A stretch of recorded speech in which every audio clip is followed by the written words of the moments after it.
Welcome to my channel. కావ్యను కోడలుగా నటించాలన్న రాజ్, షాక్లో కనకం కృష్ణమూర్తి. అసలు ఇదంతా ఎలా జరిగిందో ఇప్పుడు తెలుసుకుందాం. ఇక వీడియోలోకి వెళితే, రాజ్ ఎంతలాగా కావ్యకి నచ్చజెప్పినా బ్రతిమలాడినా అస్సలు ఒప్పుకోదు. చూడండి, మీరు నా ఆత్మాభిమానం మీద దెబ్బ కొట్టారు.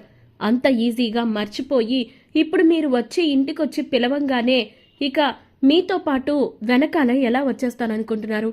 నాకంటూ ఆత్మాభిమానం లేదా? నాకంటూ కాస్తలో కాస్త గౌరవం లేదా?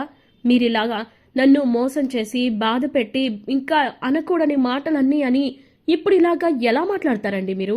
ఎలా ఇప్పుడు ఇదంతా మర్చిపోయి మీతో పాటు ఇంటికి రమ్మంటారు అని చెప్పి కావ్య ఎమోషనల్గా మాట్లాడుతూ ఉండేసరికి, చూడు కావ్య, నువ్వు ఏదైనా అనుకో, ఎలా అయినా అనుకో, కానీ ఇప్పుడు మాత్రం నువ్వు నా ఇంటికి రావాల్సిందే. ఎందుకంటే నిన్ను తీసుకెళ్లకుండా వెళ్తే ఖచ్చితంగా మా అమ్మ మాత్రం ఒప్పుకోదు. ఆవిడ చాలా సఫర్ అవుతుంది. కనీసం ఆవిడ కోసమైనా రావచ్చు కదా అని చెప్పి అనేసరికి, నేను పెళ్లి చేసుకుంది మిమ్మల్నండి, మీ అమ్మగారిని కాదు. కానీ నేను మీ అమ్మగారిని కూడా నా తల్లిలాగా భావించి బాధ్యత తీసుకొని నేను ఆవిడ విషయంలో ఎంతో జాగ్రత్తగా ఉంటూనే వచ్చాను. ఆ రోజు కూడా ఉన్నాను. కానీ ఆ రోజు అనుకోకుండా జరిగిన పొరపాటుకి మీరు నన్ను నిందలు వేశారు. ఈరోజు అత్తయ్య గారు సంతోషంగా ఇంటికి తిరిగి వచ్చారు కాబట్టి ఈరోజు నా విలువ గురించి కానీ నా గురించి కానీ మీరు తెలుసుకొని నా గుమ్మం వరకు వచ్చారు. లేదంటే పొరపాటున ఆవిడికి జరగకూడంది జరుగుంటే అప్పుడు నా పరిస్థితి ఏమై ఉండేది అని చెప్పేసి ఎమోషనల్ అవుతూ ఉంటుంది కావ్య. ఆ రోజు మీరేమన్నారు? నా మొహం కూడా చూడను అన్నారు, నా దగ్గరకు కూడా రాను అన్నారు. అసలు మీరు ఎన్ని మాటలన్నా కూడా ఆ రోజు నేను ఆలోచించేదాన్నండి. కాకపోతే ఆ రోజు నాతో కాపురం చేసింది, నన్ను ఇష్టపడింది, నన్ను పెళ్లి చేసుకుంది, నన్ను ప్రేమించింది అన్నీ కూడా మరొకరు చెప్తే జరిగినాయి అని చెప్పి అన్నారు చూసారా? అప్పుడే నా మనసు ముక్కలైపోయింది. ఇక ఇంతకు మించి నేను మీకు ఇంకా ఏమీ చేయలేను. మీతో పాటు మీ ఇంటికి రానందుకు నన్ను దయచేసి క్షమించండి ప్లీజ్ అంటూ కావ్య దండం పెట్టేస్తుంది రాజ్కి. అలా అయితే ఇదే నీ ఆఖరి సమాధానమా అని చెప్పి ఇంకా రాజు అడుగుతాడు. అడిగేసరికి కావ్య మాట్లాడుతూ, ఆఖరి సమాధానం, మొదటి సమాధానం, మొదటి నిర్ణయం, ఆఖరి నిర్ణయం అంటూ నాకు 2-3 లేవండి. ఒక్కటే నిర్ణయం, ఇదే నా నిర్ణయం. ఇక నేనైతే ఆ ఇంటి గడప కూడా తొక్కను. ఇది ఎట్టి పరిస్థితుల్లోనూ జరగని పని. ఒకవేళ మళ్ళీ నేను ఆ ఇంటికి రావాలి అనుకుని ఉండుంటే అసలు ఆ ఇంటి గడప దాటి బయటికి వచ్చేదాన్నే కాదు. నేను అలా వచ్చాను కాబట్టే ఇది జరగని పని అని చెప్తున్నాను. చూడండి, ఇక్కడే ఉండి మీ టైం వేస్ట్ చేసుకొని మీరు ఇంకా నన్ను బ్రతిమలాడాల్సిన అవసరం కానీ నన్ను మీ ఇంటికి ఆహ్వానించే ప్రయత్నం కానీ చేయకండి. ఎందుకంటే అది ఖచ్చితంగా వృధా ప్రయాస. కాబట్టి దయచేసి మీరు ఇంటికి వెళ్ళిపోండి అని చెప్పి దండం పెట్టేస్తుంది కావ్య.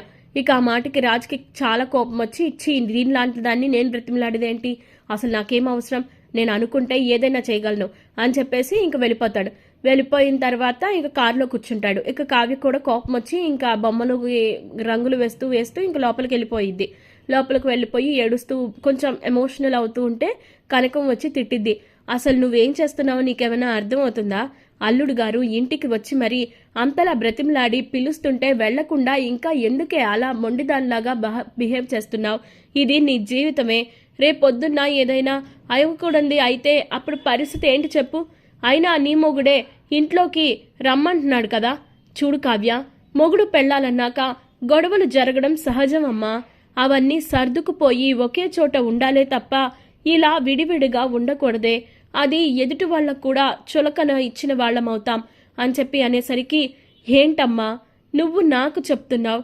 ఆయనతో ఎన్నిసార్లు గొడవ పడి ఉంటాను, ఎన్నిసార్లు ఆయన నన్ను బాధ పెట్టి ఉండుంటారు.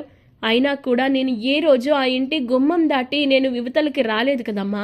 కానీ ఆ రోజు వచ్చాను అంటే నేను ఎంత బాధపడి ఉండుంటాను, నేను ఎంతగా మానసిక క్షోభ అనుభవించి ఉండుంటాను. ఆ రోజు ఆ మనిషి అసలు నాతో కాపురం చేసిన దానికి కారణం కూడా వాళ్ళ అమ్మగారి అని చెప్తుంటే నా మనసు ఎంతలా అల్లాడిపోయి ఉంటుందో ఒక్కసారైనా ఆలోచించావా అమ్మా? అందుకే నేను అప్పుడే నిర్ణయించుకున్నాను, కేవలం ఆయన చేసిన ప్రతి పని వాళ్ళ అమ్మగారి కోసమో లేకపోతే వాళ్ళ అమ్మమ్మగారు చెప్పారనో చేశాడు తప్ప నా మీదంటూ ఆయనకి ప్రేమ లేదు, రాలేదు. అందుకే ఆయన మనసులో ప్రేమ లేనప్పుడు ఆ ఇంట్లో కూడా నాకు చోటు అక్కర్లేదమ్మా అని కావ్య బాధపడుతూ ఉంటుంది. మరో పక్క రాజేమో కారులో కూర్చొని ఆలోచిస్తూ ఉంటాడు, ఇప్పుడు ఇంటికి వెళ్ళాక ఏం సమాధానం చెప్పాలి అని. ఇక అప్పుడే వాళ్ళమ్మ ఫోన్ చేసిద్ది.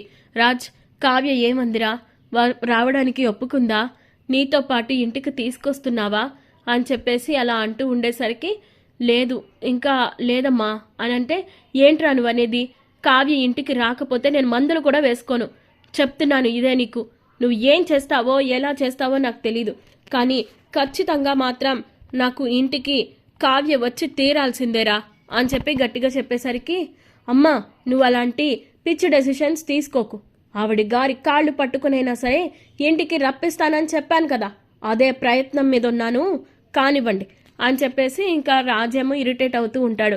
అది కాదు రాజ్, కావ్య చాలా మంచిదిరా, ఆ రోజు నువ్వు తప్పుగా మాట్లాడావు, ఆ తప్పుగా మాట్లాడినందుకు నువ్వు మనసు విరిచేసినందుకు తనని బ్రతిమిలాడతావో బుజ్జగిస్తావో నీ ఇష్టం, కానీ తనని మాత్రం ఇంటికి తీసుకురావాల్సిందే అని చెప్పి అనేసరికి, సరేనమ్మా అదే చేస్తున్నాను, ప్లీజ్ నన్ను ఇంకా ఇరిటేట్ చేయకండి అని చెప్పేసి ఫోన్ పెట్టేస్తాడు.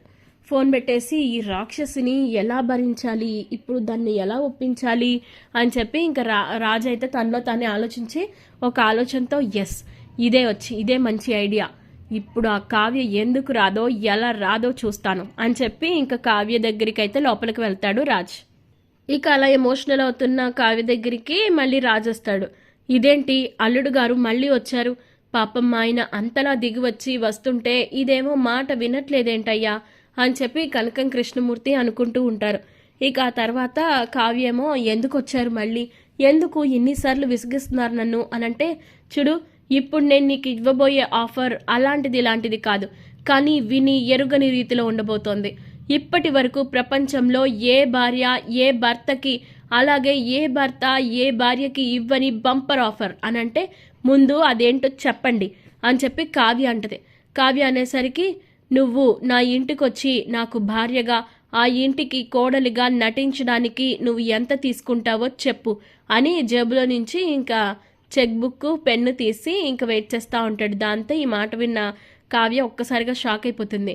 ఇక అసలు మీరు ఈ క్షణం కాదు కదా, ఇంకొక క్షణం కూడా ఇక్కడ ఉండడానికి వీల్లేదు, మీరు ఏమనుకుంటున్నారు నా గురించి, పిచ్చి పిచ్చిగా ఉందా మీకు, పిచ్చి వేషాలు వేస్తున్నారా, అసలుకి ఇక్కడి నుంచి మీరు వెళ్ళకపోతే నేనేం చేస్తానో నాకే తెలీదు అని చెప్పేసి ఇంకా గోల చేస్తుంది. ఇంకా దెబ్బతో రాజు అయితే ఇంట్లో నుంచి బయటకు వెళ్ళిపోతాడు.